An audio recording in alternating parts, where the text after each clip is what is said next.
다음 달부터 휴대전화 전자파 등급제가 자율 시행되고 1년 후인 내년 8월부터는 전면 의무화됩니다. 국내 12개 금융지주사의 올해 이익이 금융위기 이후 최악의 수준을 기록할 전망입니다.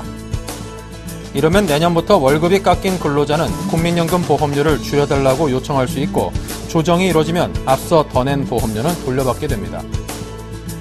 다음 달부터 마그네틱 신용카드를 이용한 은행 현금 인출기 사용이 힘들어집니다.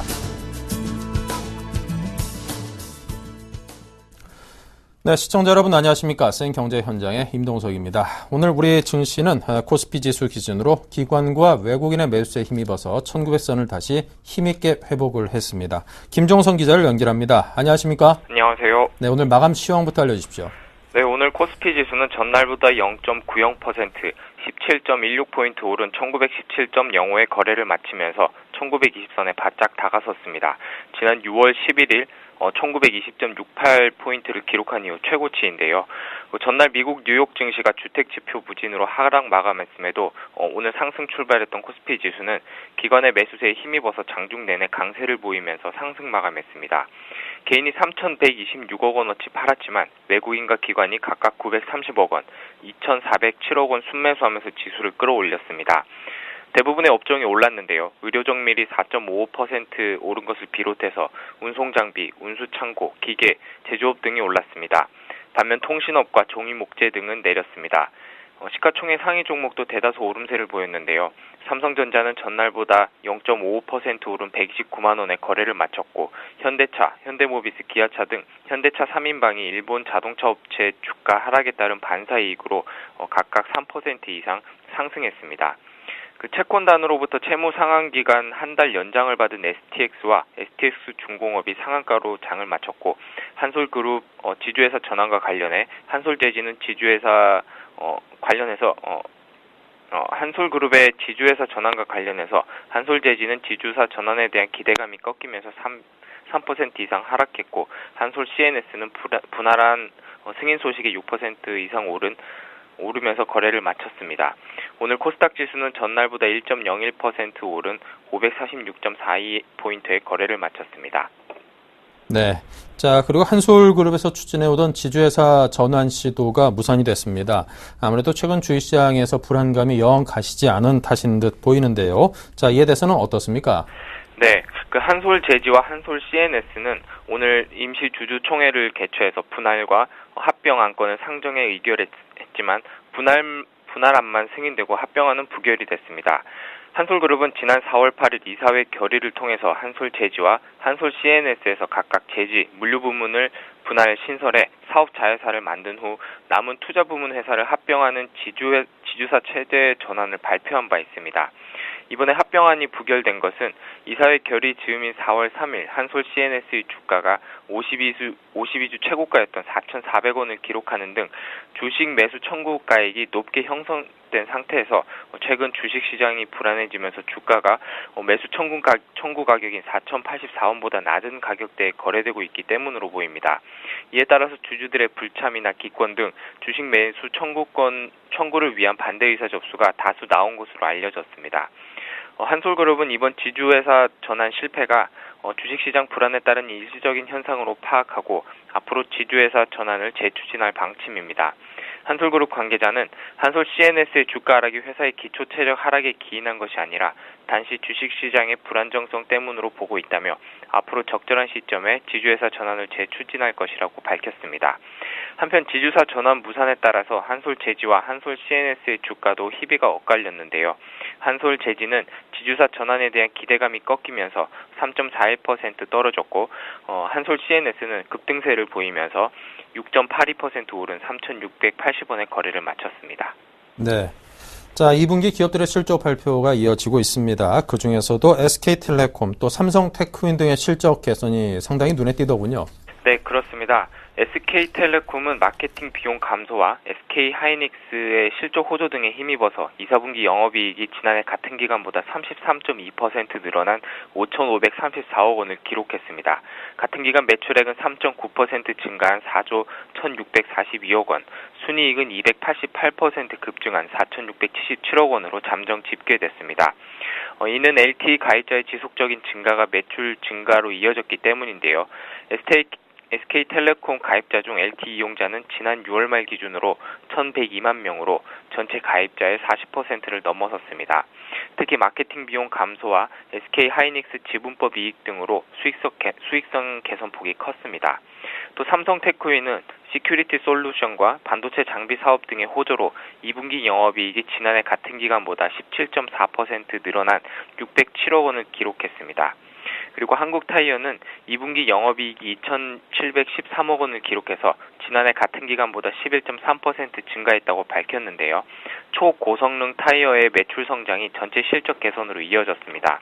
초고성능 타이어는 중국 시장에서 전분기보다 약 32% 증가했고 북미 지역, 한국, 유럽에서도 가파른 성장세를 보였습니다. 타이어 원재료인 천연 고무와 타이어 코드 등의 가격이 지난해보다 11% 하락한 점도 수익성 개선에 도움이 됐습니다.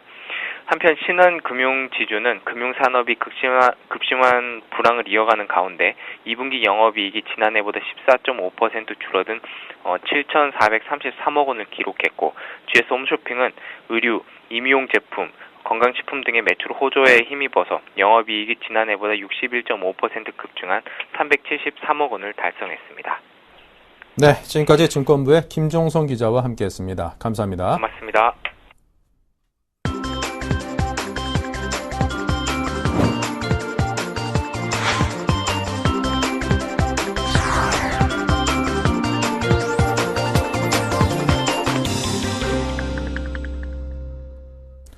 네, 오늘의 주요 뉴스를 전해드립니다. 다음 달부터 휴대전화 전자파 등급제가 자율 시행되고 1년 후인 내년 8월부터는 전면 의무화됩니다.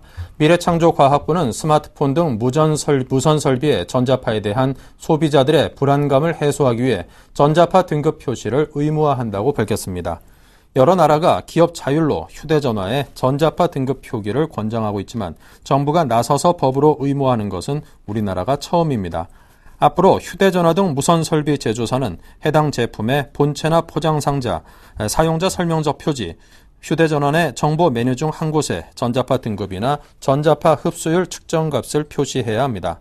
이동통신기지국도 전자파 강도 측정값에 따라 4개 등급으로 분류하고 해당 무선 설비와 울타리 등 일반인이 쉽게 볼 수 있는 위치에 전자파 강도 등급을 표기해야 합니다. 국내 12개 금융지주사의 올해 이익이 2008년에서 2009년 금융위기 이후 최악의 수준을 기록할 전망입니다. 덩치는 커졌지만 경영 환경 변화에 제대로 대처하지 못하는 공룡이 됐다는 평가입니다. 금융권에 따르면 올해 금융지주들의 연결 순이익은 7조에서 8조 원 안팎에 머무를 것으로 전망됩니다. 1분기 순이익은 1조 8,345억 원으로 지난해 순이익의 18.7%에 그쳤으며 연간으로 환산하면 약 7조 3천억 원입니다. 특히 비중이 큰 4대 금융지주사의 순이익은 지난해의 절반 수준에도 못 미칠 가능성이 큽니다. 이미 상반기 실적을 발표한 KB금융지주와 하나금융지주는 순이익이 지난해 상반기보다 50.3%와 63.6%씩 감소했습니다. 이르면 내년부터 월급이 깎인 근로자는 당장 이를 반영해 국민연금보험료를 줄여달라고 요청할 수 있고 조정이 이루어지면 앞서 더 낸 보험료는 돌려받게 됩니다. 보건복지부는 이 같은 내용의 국민연금법 시행령 개정안이 국무회의에서 심의, 의결됐다고 밝혔습니다. 개정안에 따르면 근로자의 실제 소득과 국민연금공단이 현 시점에서 보험료 부과 기준으로 사용하는 기준 소득 월액의 차이가 일정 수준을 넘으면 사용자는 해당 근로자의 동의를 얻어 기준 소득 월액 변경을 공단에 신청할 수 있습니다. 실제 소득과 부과 기준 소득 차이가 어느 정도여야 신청을 허용할지는 앞으로 복지부 장관이 국민연금심의위원회의 심의를 거쳐 고시할 예정입니다. 다음 달부터 마그네틱 신용카드를 이용한 은행 현금 인출기 사용이 힘들어집니다. 감독당국이 위변조를 통한 카드 복제 사고를 막기 위해 마그네틱 신용카드, 즉 MS카드 사용을 엄격히 제한하기로 했기 때문입니다. 금융감독원은 8월 1일부터 내년 1월 말까지 은행이 운영 중인 전체 ATM 7만여 대 중 80%에 대해 MS카드로 현금 인출을 금지하기로 했습니다. 최근 5년간 발생한 27,940건의 카드 복제 사고는 모두 MS카드 복제 또는 가맹점 결제 단말기 해킹에 의한 것으로 나타났습니다. 은행연합회를 비롯한 신한은행과 국민은행, 우리은행 등은 최근 고객에게 MS카드 사용 제한 강화 지침을 공지했습니다.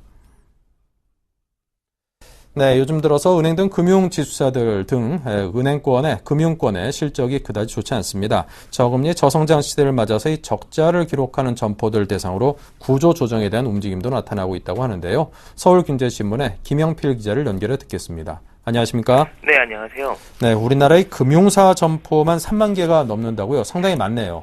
네, 그렇습니다. 우리나라의 은행, 상호금융, 우체국, 증권사 같은 금융사 점포가 3만 개가 넘는 것으로 나타났습니다. 통계청이 발표한 지난 5월 기준 경제활동 인구가 2,619만 명임을 감안하면 경제활동 인구 864명당 1개꼴로 영업점이 있는 셈인데요. 전문가들은 국내 금융시장이 이미 오버뱅킹에 접어들었다면서 과도한 금융 공급이 금융회사의 수익 악화로 이어진다고 지적을 하고 있습니다. 서울경제신문이 금융감독당국과 금융계의 점포 구조조정 움직임에 따라 업건별로 금융회사들의 지점수를 파악해본 결과 총 합이 3만 300여 개에 달했는데요. 지난 6월 말 현재 시중은행과 지방은행, 특수은행을 포함한 은행권이 7,600여 개였고 농업협동조합과 새마을금고, 신협 등 상호금융권은 1만 개를 넘어서 가장 많았습니다. 우체국도 2,800여 개에 달했는데요. 생보사와 손보사, 증권사와 여기에 증권사, 저축은행, 카드 같은 기타 금융사들도 9,800여 개에 달했습니다. 여기에 지하철역과 시내 곳곳에 자동화기기, 즉 ATM기 및 공동 ATM망을 생각하면 실제 금융 공급은 심각한 과잉 상태입니다.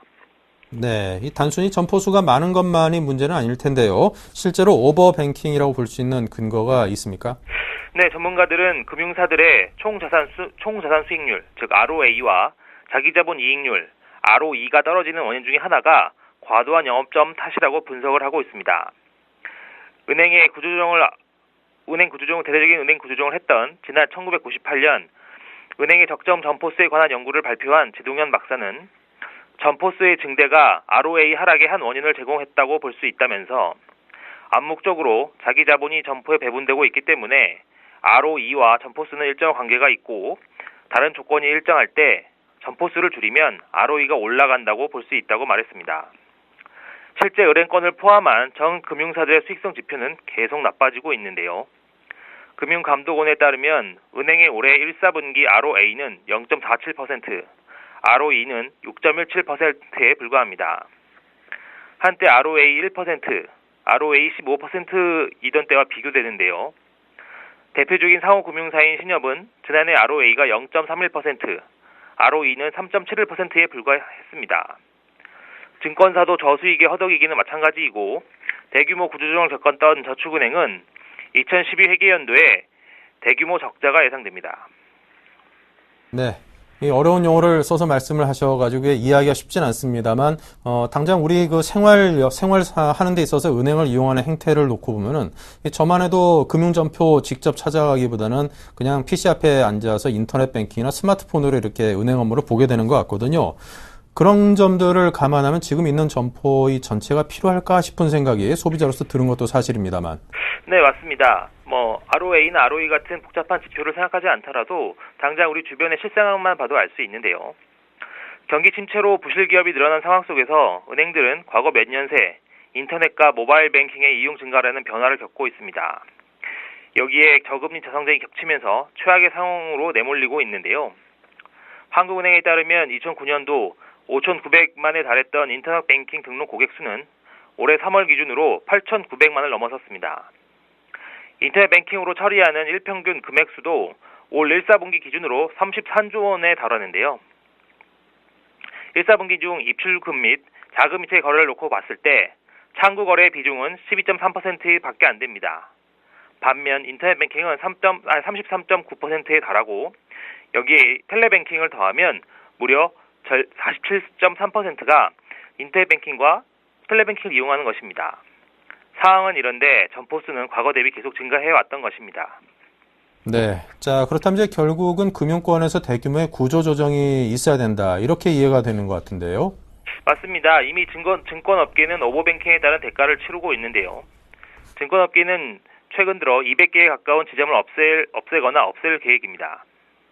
상당수 증권사도 임직원의 10% 안팎을 줄이는 칼바람이 불고 있는데요. 이는 적자, 점포 구조조정을 시작한 은행이나 앞으로 비싼 길을 걸을 수밖에 없을 것으로 보이는 상호금융권에 그대로 적용될 수 있다는 게 업계의 시각입니다. 특히 지점 구조조정은 상업용 부동산 시장에도 악영향을 줄 수 있다는 점에서 사회적 파장이 적지 않을 것으로 보입니다. 네, 자 지금까지 경제부의 김영필 기자와 함께 이야기 나눴습니다. 감사합니다. 감사합니다. 네, 자 그리고 오늘 30일 경기도 고양시 일산 킨텍스에서 이 국내 최대 규모의 과학축제가 개막이 됐다고 합니다. 상당히 유익한 장소와 시간이 될 듯 싶은데요. 그 현장 속으로 함께 가보겠습니다.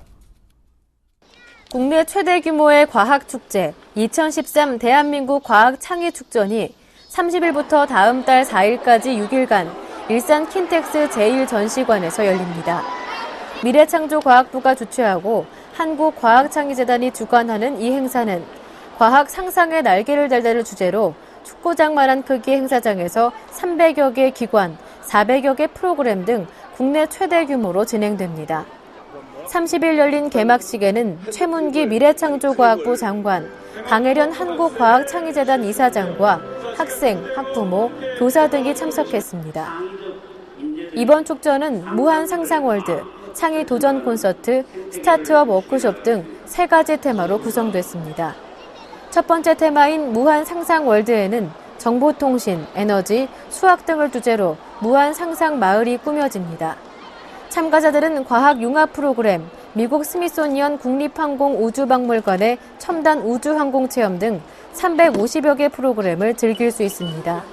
특히 무한상상 공작소에서는 참가자 자신이 고안한 아이디어를 3D 컴퓨터 등 첨단 디지털 기기를 활용해 구현하는 기회도 제공됩니다. 두 번째 테마인 창의 도전 콘서트에서는 건축학개론 이용주 감독, 가수 강원래 등 성공한 창조 경제인이 들려주는 스타트업 토크 콘서트 등 다채로운 강연과 과학 토크쇼 등이 진행됩니다.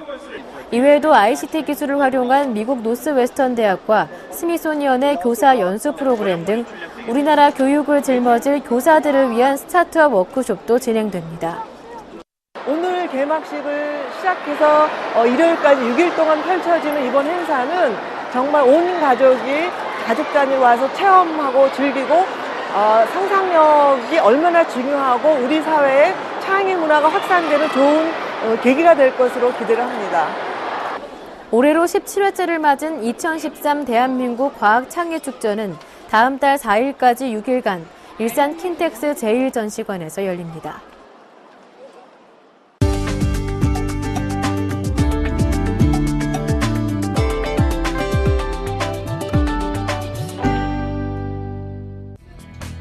삼성전자가 윈도우 8 운영체제를 탑재한 노트북 아티브 북9 라이트와 일체형 PC 아티브 15 스타일을 국내 시장에 출시했습니다. 아티브 북9 라이트는 최고급 노트북인 아티브 북9의 유선형 디자인을 적용하고 하드디스크보다 빠른 고체 드라이브를 장착해 8초의 빠른 부팅 속도를 제공합니다. 아티브 15 스타일은 TV 케이블을 연결해 고화질 TV를 보거나 실시간 방송 녹화, 예약 녹화 등을 이용할 수 있습니다.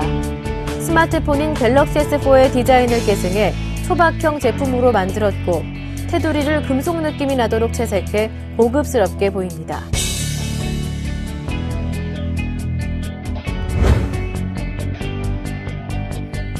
LG전자가 다음 달 국내 시장에 출시될 전략 스마트폰 LG G2와 호환되는 최고급 케이스 퀵 윈도 TM을 공개했습니다. 이 케이스는 휴대전화 사용자의 수요를 반영하기 위해 액세서리 디자이너가 아니라 스마트폰 디자이너가 직접 디자인한 것이 특징입니다. 케이스 덮개를 열지 않고도 뚫려있는 작은 창을 보면서 스마트폰을 조작할 수 있습니다. 색상은 검은색, 흰색, 분홍색, 보라색, 파란색, 박하색, 노란색 등 7가지 종류로 구성됐습니다. 퀵 윈도 TM은 G2 판매 시점에 맞춰 별도 판매할 계획입니다.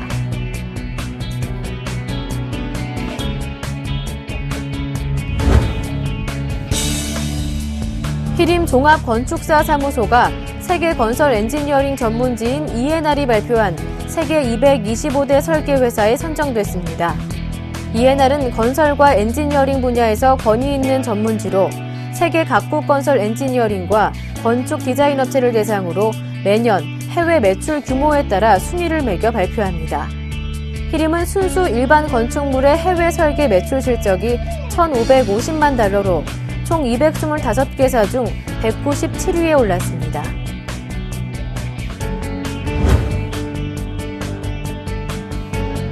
한국투자신탁운용이 미국의 시니어론 상장 기술펀드와 하이힐드 채권 ETF 등에 투자하는 한국투자 시니어론 플러스 특별 자산펀드를 출시했습니다. 시니어론은 금융기관이나 펀드 등이 투자 등급 BBB- 이하 기업들의 운용자금을 빌려주고 이자를 받는 변동금리부 선순위 담보 대출 채권입니다. 일반 채권은 금리 상승 시 대부분 가치가 떨어지지만 시니어론은 변동금리 적용으로 금리 상승기에도 상대적으로 낮은 변동성을 보이는 것이 특징입니다. 네, 희성으로 화요일 생 경제 현장을 마칩니다. 감사합니다.